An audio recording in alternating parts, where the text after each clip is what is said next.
Oy, good morning. Anong binebenta mo? Popcorn.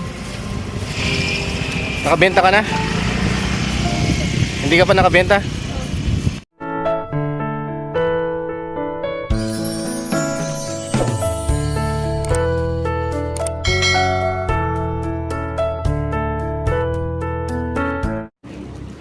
Hello, JB. Hello po. JB, nadaanan ka namin. Anong tinitinda mo, JB? Popcorn po. Pwede makita. Magkano yung kinukuha mo dyan sa popcorn? Kan po, 4 po. 4 na piso.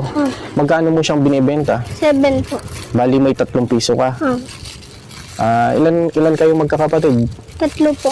Ako po yung panganay po. Panganay ka? Ako. Yung tatay mo, anong trabaho niya? Construction worker lang po. O yung nanay mo, anong trabaho ng nanay mo? Minsan po pupunta po sa bundok po. Anong ginagawa sa bundok? Kumuha po ng mga gulay po. Kahit ano po mauwa na po. Buti ngayon nagtitinda ka ng popcorn. Nasaan yung mga magulang mo? Nandun, yung si Papa ko po namatay po sa COVID po. Yung kasagsagan po ng kon. Namatay yung tatay mo. Ako. Bali, ngayon wala ka ng tatay. Ako. Namatay sa COVID. Ako. Gano'n nakatagal yung pagkawala ng tatay mo, JB? Mga 3 taon na po. Tapos si nanay mo, Kan po, nandiyan po siya sa bahay. sa bahay, Ako. nagtitinda siya ng gulay. Hindi po nangangalap po. Kung pumupunta sa mga bundok, sa bukid, gano'n, Ako. Tapos pinsan po ako po yung nagtitinda. nagtitinda. Bakit ka nagtitinda ng popcorn ngayon? Para po sa kabuhayan po na tsaka pagpon po. Para may pagkain po kami. Para May pagkain po kami. pagkain. Ako. Itong pagtitinda mo, kusa mo ba itong ginagawa o inuobliga ka ng nanay mo? Pusa ko po para may pagkain po. Bakit ka nagtitinda ng popcorn? Dahil po para sa pamilya ko po. Para? Para sa pamilya ko po. Para sa pamilya mo? Ako. Tinutulungan mo yung nanay mo? Ako. JB, pwede ba namin malaman yung kwento ng buhay mo? Pwede na. Noong 2020 po, namatay po yung papa ko sa COVID sa Manila po. Tapos nung po lang po ako noong mga 8 na taon pa lang po ako nung ulang. Tapos, may po nung namatay po si papa ko, pupunta naman po kami na dyan na po nakatira si lola ko po. Tapos nung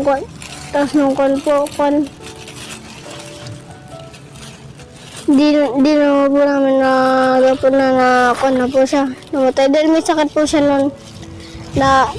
May sakit po siya, lagnat po noon. Lagnat po tapos naging lumala po yung kanyan, dinala sa hospital. Tapos nung po, walang nagbabantay po sa hospital. Tapos nahimatay na lang po siya. Nawalan po ng hinga. Yung tatay mo? Opo.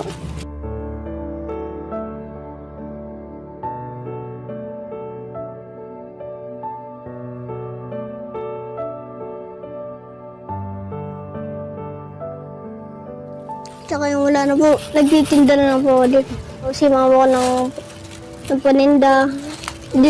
Tapos pag minsan po, pag may pupuntahan kami, pag wala po kami pamasahe, naglalakad na lang po kami. Tapos yun, JB, yung pagpanaw ng tatay mo, nung nawala siya, gaano kahirap sa inyo? sobrang hirap po. Ha? Sobrang hirap po yung wala po makain.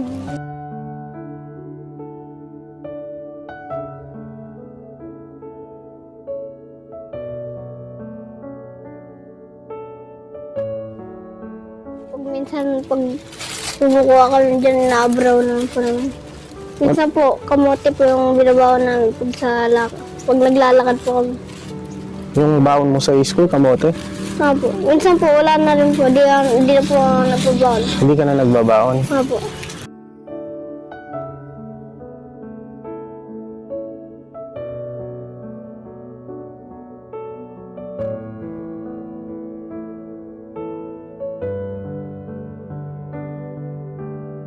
Di na po nagbabaon. Pag wala po ang paninda, di na po nagbabaon. Basta pasok na lang po sa school. Ano yung ano mo, JB? Ano yung pangarap mo? Pangarap ko po yung maging engineer po. Bakit gusto mo mag-engineer? Para matulungan ko po si mama ko at mga magulang. Mga kapatid ko po. Ng kapatid mo. Ano po? Yung pagtitinda mo, araw-araw ka nagtitinda? Minsan po wala naman po. Minsan po wala. Kung mayroon po silang nalutong popcorn o kaya ice candy po na gawa, magtitinda po ako. Maliban sa popcorn, nagtitinda ka din ng ice candy. Opo. Sa ice candy, magkano mo siyang kinukuha? Kwan po. Sa kanila po yung 3. 3. Po, tapos sa akin po yung 2. Binibenta mo ng 5 piso. Opo. Yung ginagawa mo sa ginikita mo, pangbaon sa school. Opo. Tapos, pambili din ng ulam. Opo, ulam na rin po. O kaya bibigay lang po kay mama. Siya na lang po magbibigay ng paano po. Ikaw yung pumunta talaga sa mga tindahan para makiusap na magkipagtinda ka. Opo, meron na, naglilibot po ako dyan kung wala pong matinda dyan. Naglilibot po ako, nagtatanong po ako kung may pan... Anong sinasabi mo sa tindahan? Wala. Pwede po makitinda. Kung sinabi po lang pwede, edi pwede makitinda po ako. Oo. Kung wala naman po, edi wala po. Napapaubos mo naman yung tinda mo. Opo, minsan po nakaka-100 ako mahigit sa akin. 100 pesos. Opo. Dun sa 100, pag kumita ka ng 100, anong gagawin mo sa 100? Minsan po, pag wala po kami bigas, bibili po ako ng isang salop. Mga ilang kilo yun? Isa po. 1 kilo. Tapos ano pang bibilin mo sa 100? Tapos, pag may sobra po, may papambilin po ng ulam. Pang ulam. Opo. Kung Tapos- meron naman po ulam sa bahay, pumbahan ka na po. Yung mga kapatid mo, bali 3 kayo magkakapatid. Opo. Malilit pa yung mga kapatid mo. Opo. Ikaw yung panganay. Opo.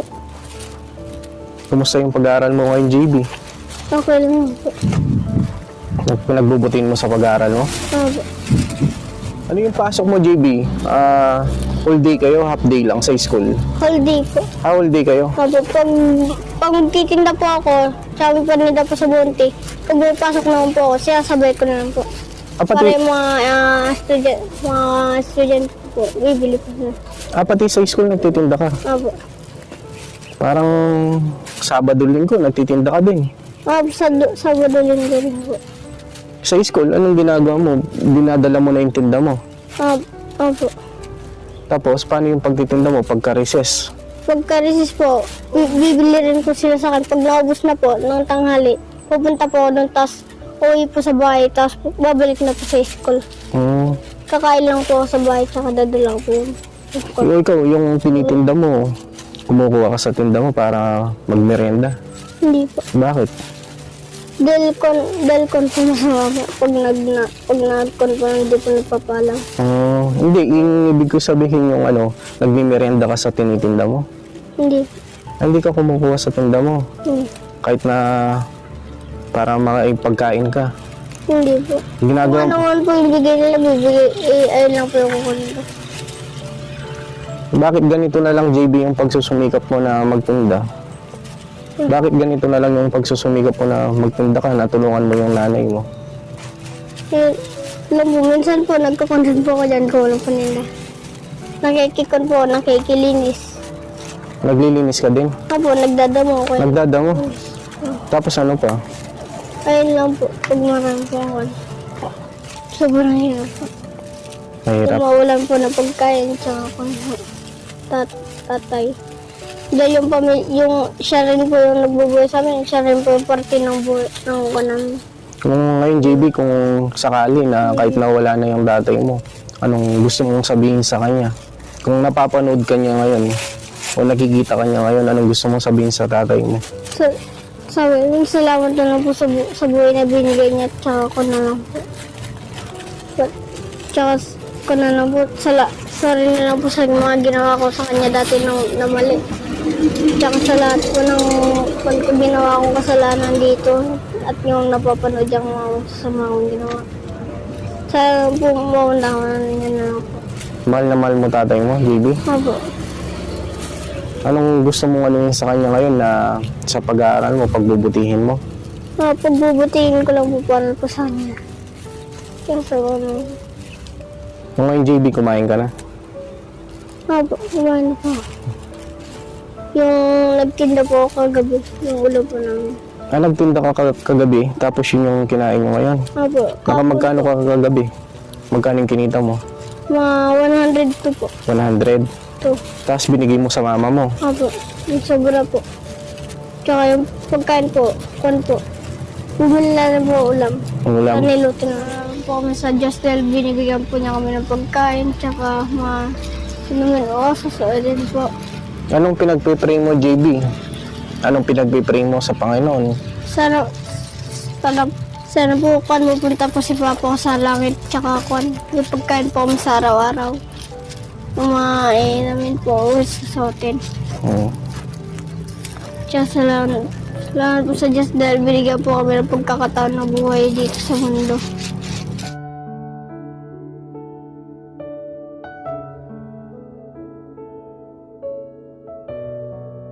JB, kung ngayon na habang pinag-usapan natin yung buhay mo, parang napapaluha ka. Ako na po dahil tungkol po sa buhay ko. Kasi, tsaka wala na po akong nagagawa dahil ano po, nais po ng Diyos po to.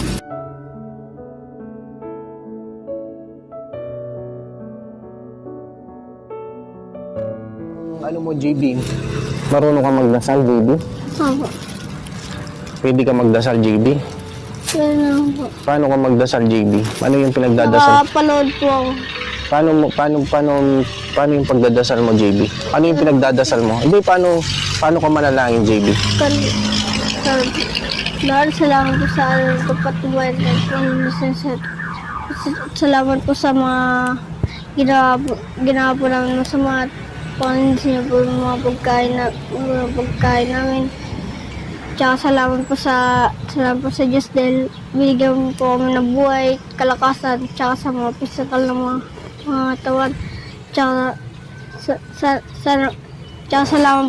salamat po dahil binigyan niyo po kami ng buhay na walang buhay na masagana. Uli sa pangatuan. Salamat po, in Jesus' name, pray, amen. Ngayon, JB, wala ka pa nabenta? Wala po. Kahit na isa, wala pa? Wala po. Ngayon, kung bibilin ko lahat yan, magkano lahat yan? Hindi ko po alam, mga 15 piraso po. Patingin nga, JB, pataas nga. Opo. Yan. Ganito, bibilin ko na lang yan. Bibilin ko sa'yo ng 100, tapos bibigyan pa kita ng tulong na para may ano ka, may malayo yung bahay nyo dito? Malapit lang po dun yung. Malapit lang dito? Opo. Sige, ganito, JB.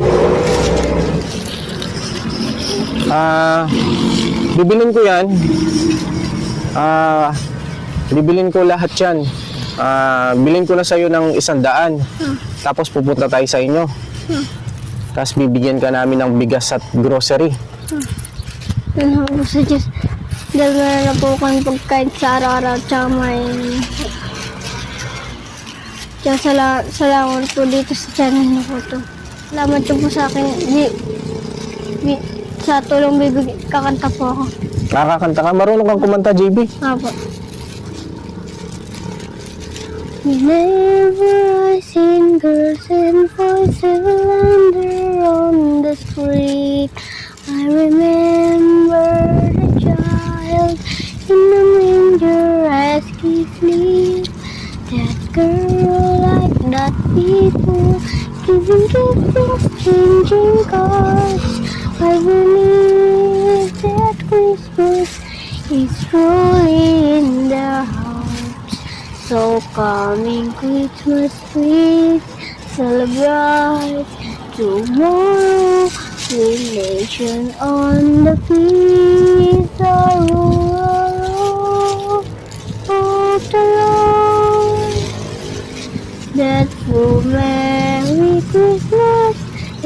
happy holiday that even make we never forget the love we have for children, that no one want to collapse another new stars and make the spirit of Christmas we all live for. Yeah, ayos ah. Galing ah. Galing mo palang kumanta, JB. O sige, JB, ngayon, yung popcorn mo, bibilin ko ng 100 yan, tapos pupunta tayo sa inyo, no? Kukumustahin ka namin doon, no? Para makumusta namin yung nanay mo, no? Okay lang ba?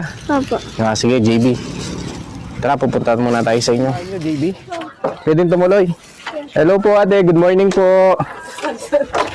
Pwedeng tumuloy po, ate. Hello po, magandang araw po. Ito po yung bahay niyo po, ate. Ilan po yung anak niyo po? 3 po. 3 po sila. Saan yung tulugan niyo dito, ate? Sige, dito po sa sahig. Dito kayo natutulog? May... Pwedeng tumuloy po, ate. Parang wala po kayong higaan dito, ate. Hindi. Kan po, may nahingi po kaming kahon ng Dorabox ay. Di ba malaki po? Kariton po. Opo. Pangsapin. Opo, sabi po. Tapos, pinapatungo namin ng kumot. Kumot. Ano po yung higaan namin? Dito po kayong Opo. sama-sama. Opo. Tabi-tabi po kami. Pwede po namin kayong kumustahin natin. Nakita po namin si JB. Sabi ko po, pwede ba namin pumunta sa inyo po? Dito pasyalan namin kayo. Mga kabuksi, ngayon po, pumunta po tayo dito po, kina JB, dito po sa bahay niya. Anong pangalan niyo po, ate? Ako po si Maria Teresa Alambro. Nanay po ni JB. Bali, ate, nasabi po sa akin ni JB na wala na daw yung tatay niya. Oo po. Bali, ano lang po ng lockdown noon na kasagsagan ng COVID. Opo. Bali, bago-bago pa lang po siya. Nung namatay siya mga April 13, 2020. Ang naman po noon, di ba? Nung ang konprang gobyerno noon, lockdown talaga. Walang magtatrabaho, walang sasakyan, walang gano'n.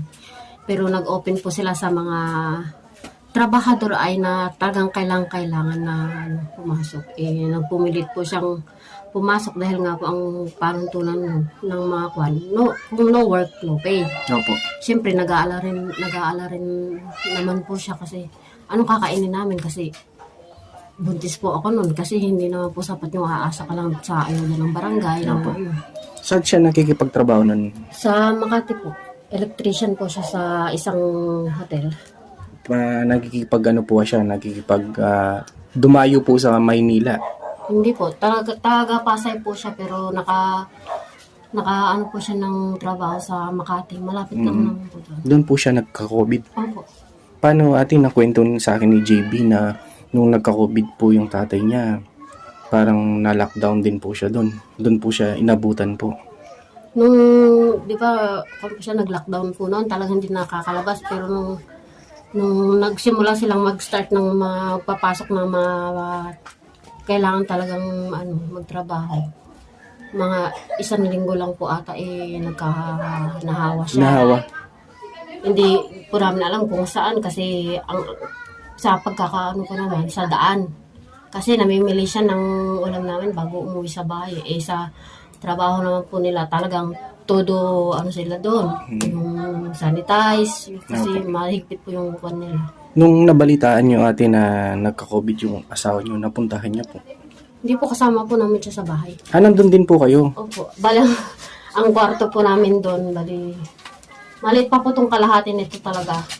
Parang alam niyo po yung kutsyon na parang hanggang dito lang siya. Yun lang din ang kwarto namin, magkakatabi kami mismo doon. Paano ate nung namatay po yung asawa niyo, paano niyo po napauwi?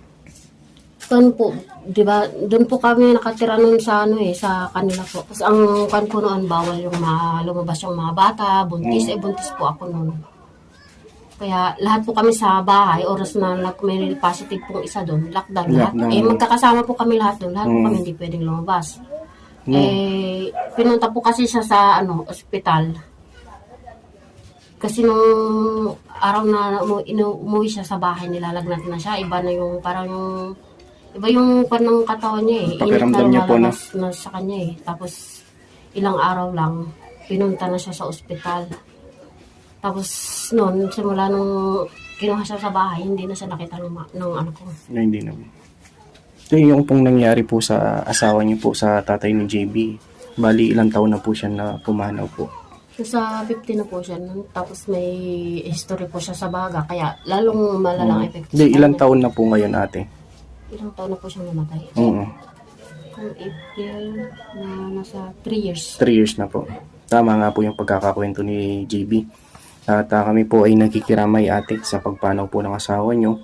At yung po kasing pagkakita namin kay JB na nadaanan po namin na nagtitinda po siya ng popcorn at nasabi po sa akin ni JB na wala na daw po yung tatay niya at tinutulungan daw po kayo. Ate, yung pagtitinda po ng anak niyo po, kusa niyo po ba itong kusa po ba niya itong ginagawa o inuobligan niyo po? Kung po siya, Brad, kasi yung mano siya eh. Nung nababalitaan ko na lang na nagtitinda siya. Nagtitinda po siya. Hindi ko alam kung anong nasaan siya. Siyempre, bata yan. Eh, ang akala ko po kasi naglalaro. Naglalaro, no? Eh, hindi ko nakikita dyan. Nung pala, nasa banda na ron po ng barangay.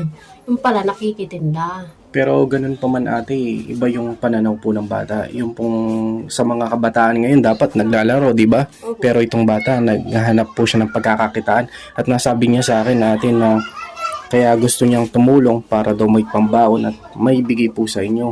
Ano po ba yung trabaho niyo mo ngayon, ate? Yung pong ngayon po na wala na po yung asawa niyo, ano po yung trabaho niyo po ngayon?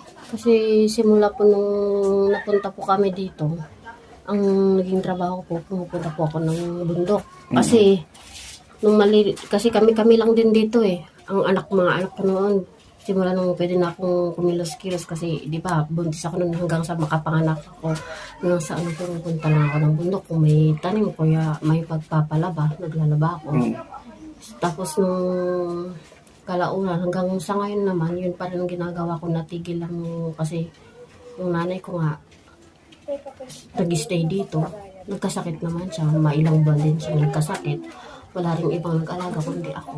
Pero kayo, ate, taga dito, Tarlac talaga kayo? Ang probinsya ng nanay ko dito. Pero ako lumaki up sa Nueva Ecija. Nueva Ecija. Ngayon po mga kabuksi, napasyalan po na. Anong pangalan niyo po pala, ate? Ako po si Maria Teresa. Si ate po na pinuntahan po natin dito. At para po makumusta po natin sila. At kanina po, nung habang hinihintay po natin si mama ni JB, si JB naligo na po kasi nainitan, no, ate? Kaya yung damit niya, kasi kanina, ate, nung hinihintay namin kayo, pumunta si JB, sabi niya susunduin niya kayo. Tapos parang naglalaba yata kayo, ate, doon sa may ilog. Opo, sa may ilog po. Tapos naligo na siya. Opo. Naliligo po yung dalawang maliit. Nakita niya, nagubad mo.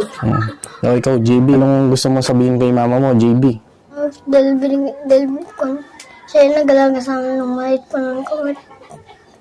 Siya yung nagbigay ng mga kailangan namin sa araw-araw. Tsaka dahil iningatan niya kami sa buong nung maliit po lang kami. Siya yung nagkonsami alaga. Nag-aalaga at ginagabayan kayo, no? Ganun pa man, ate, ano man po yung nangyari po sa pamilya nyo, pagpanaw po ng asawa nyo. At basta tanol lang po, ate, manalig na lang po, no, ate? At alam ko naman po lahat naman ng mga pagsubok na dumarating po sa atin, kailangan maging matatag lang po tayo. At ngayon po, ate, JB, may dala kaming bigas. Ito, bigay ni Sir Jose. Ate, may dala po kami ng grocery. Ito po. Ito, ate, kompleto na po ito. May mga noodles, biskuit, dilata, may toyo, suka, at may gatas. Ito po, ate. Tapos po, may sabon panligo, panlaba. Ayan, JB. Sabi po sa akin kasi ni JB, ate, na yung kinikita niya daw po sa pagtitinda ng popcorn, ice candy, bumibili daw po siya ng bigas, bumibili daw po siya ng ulam. Pag pag malaki-laki po kasi yung kita niya, kahit basta bumibili po siya, bibili siya ng itlog, kamatis, ganyan. Pero kung Kung po, nakikita po kasi na minsan, kung yung hindi po ako nagluluto ng kanin, Oo. kahit kalahating kilo lang, bumibili po siya. Bumibili siya. Kayo ate, ano yung pong ano yung para sa anak niyo po? Ano yung mga anong pangarap niyo para sa mga anak niyo po? Lalo na kay JB, siya po yung panganay na kahit na po mahirap, kahit na wala na po yung asawa niyo, yung pagpupursige niyo po na mapag-aral po sila. Kung ko lang po sa anak ko, kahit na gusto niya man nang magtinda, wag na mapagpapabayaan yung pag-aaral niya kasi halimbawa, kagaya nga po, hirap po kami sa buhay. Wala naman po akong ibang maibibigay sa kanila kundi yung paraan para paglaki nila, maging maginhawa naman yung buhay nila at hindi nila marinig yung hirap ng buhay ng magulang nila. Basta't yung kahit na nagtitinda siya, huwag niyo yung pabayaan yung pag-aaral niya. No, JB, huwag mong pabayaan yung pag-aaral mo, no? Kahit na nagtitinda ka. Alam ko, nakikita ko sa iyo yung pagpupursige mo na magtinda, pero kailangan nandun pa rin yung pagsusumikap mo na makapag-aral at makatapos. Salamat po dahil binigyan niyo po ng mga pagkain sa mga bigas po na kakain mo. Oo. Ito ate, ito hindi naman po galing sa akin, galing ito kay Sir Jose, kababayan po natin nasa ibang bansa na nagpadala po siya ng tulong, kaya bumili po kami ng 25 kilos na bigas, grocery, tsaka sabon panligo, pandaba. Ito ate, hindi naman po kalakihan, sana makatulong po sa pang-araw-araw po, no? Na JB, basta mag-aral lang mabuti, no? At ito po mga kabuksi, meron na naman po tayong panibagong tulong po na naibigay sa mga kababayan po natin, lalo na sa mga kabataan na nagsusumikap kagaya po ni JB. At sana ate, hindi lang dito matapos yung pagbigay namin ng tulong sa inyo. Sana kung sino pa yung makapanood at sana loobin ng Panginoon Diyos na itong pagkakita namin kay JB, magbukas siya ng pinto na matulungan po namin kayo, lalo na sa pag-aaral po ni JB. No, JB? Mag-aaral na mabuti na. Sige po ate, hindi na po kami magtagal-tagal. Maraming salamat po sa inyong lahat mga kabuksi, sa lahat po ng mga subscribers at mga viewers, at lalong-lalo na din po sa mga sponsor natin na nasa ibang bansa, kay Sir Jose, at sa lahat po ng mga tumutulong. At ate, sige po ate, na JB, mag-aaral na mabuti na. Sige po mga kabuksi, maraming salamat po sa inyong lahat at lagi po kayong mag-ingat. Pagpalain po tayo ng Panginoon Diyos sa pagtulong po natin sa mga kababayan po natin. Sige po, bye-bye po. Siya ang lagi niyong kasama, ang laging kaagapay at di ka iiwan. May Buksi TV na lagi kayong tutulungan at damayan. May mabuting puso para sa ating kababayan, handang tumulong para sa inyo. Buksi TV, siya si Buksi TV, taga-Kapas, Tarlac na may mabuting puso, handa na tumulong sa nangangailangan sa kanyang mga kapwa at kahit sino. Dating tricycle driver at ngayon ay naging charity vlogger. Malapit ang puso sa senior citizen, may mga kapansanan na tutulong.